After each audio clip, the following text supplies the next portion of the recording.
काळमावाडी धरणाच्या गळतीची तज्ज्ञांच्या समितीकडून पाहणी करण्यात आली आहे। समिती धरणाच्या कामाचा नियोजनबद्ध आराखडा तयार करणार आहे। जानेवारीपासून गळती रोखण्याचं काम सुरू होणार आहे। पाहणीआधी तज्ज्ञांची समितीची महत्त्वाची बैठक देखील पार पडली।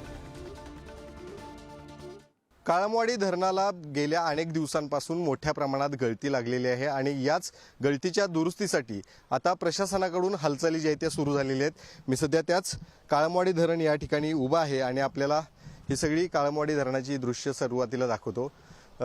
बाजूला जर बघितलं तर ज्या काळमवाडी धरणाच्या दुरुस्तीसाठी एक समिती बनवण्यात आलेली आहे, त्याच समितीचे सगळे अधिकारी जे आहेत ते आता याच धरणाच्या गळतीची पाहणी करतायत। दुसरीकडे जर मी काही व्हिज्युअल्स दाखवले तर याच काळमवाडी धरणाला लागलेली गळती जी आहे ती आपण पाहू शकताय।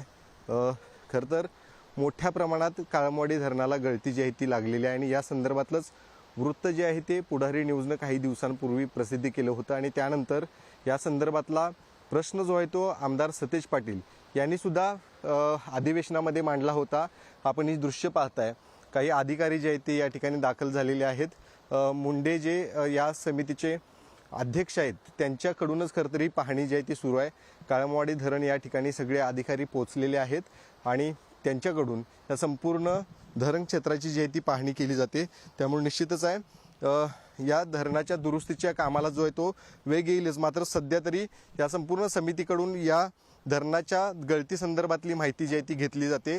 माहिती घेतल्यानंतर या संदर्भातला कशा पद्धतीने उपाययोजना जे आहे ते केल्या जाणार आहेत या संदर्भातला अहवाल जो आहे तो बनवण्यात येईल आणि त्यानंतर खऱ्या अर्थानं याच काळमवाडी धरणाला जी गळती मोठ्या प्रमाणात लागलेली आहे त्याच्या कामाला देखील शुभारंभ होणार आहे। शेखर पाटील, पुढारी न्यूज, काळमवाडी।